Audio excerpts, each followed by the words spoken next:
of Manila was a major battle of the Philippine Campaign of 1944 and 1945 during the Second World War. It was fought by forces from both the United States and the Philippines against Japanese troops in Manila, the capital city of the Philippines.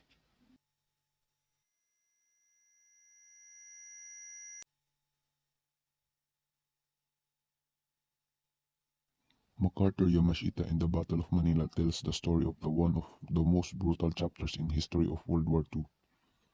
It is a meticulously researched account of the liberation of Manila in February 1945. The author, James M. Scott, Target Tokyo and the War Below, describes in detail the horrific crimes committed by the Japanese as they murder, rape, and destroy Manila, a city so beautiful it was once known as the Pearl of the Orient.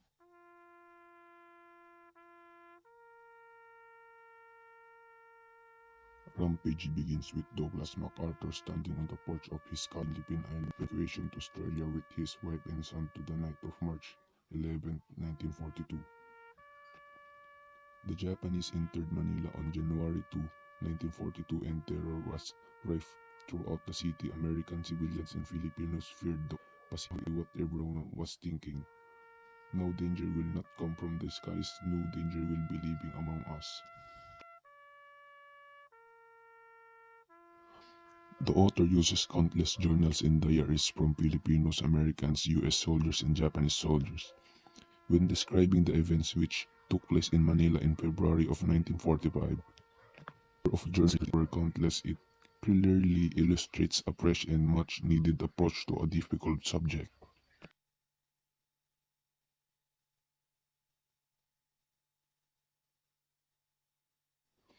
The situation deteriorated rapidly with the Japanese occupation of Manila. The Japanese attempted to convince the Republic of Americans had lost the war. Launched a film showing Pearl Harbor, Bataan, and Corregidor. The economy of the once great city began to collapse, business closed, and public schools were reduced to a fraction of what they once were.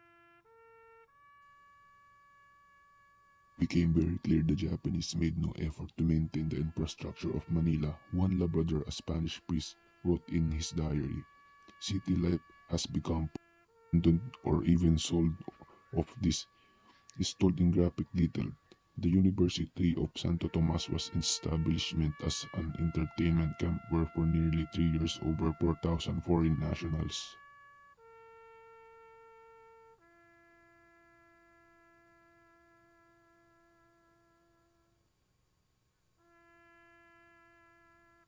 In 1944, over 2 years after MacArthur fled Corregidor, the general returned the Philippines. The Japanese did not interested to surrender Manila.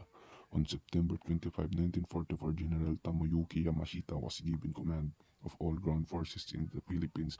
The defense of Manila involved several commanding officers from the Army and Navy. In addition to Yamashita, Admiral Okochi, General Yokoyama, and Rear Admiral Sanji Iwabuchi were all players in the defense of Manila.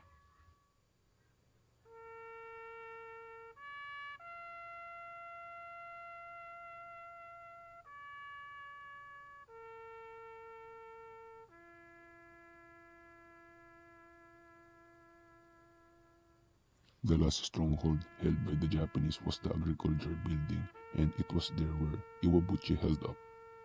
He realized surrender was not an option. With a knife, he slit open his belly.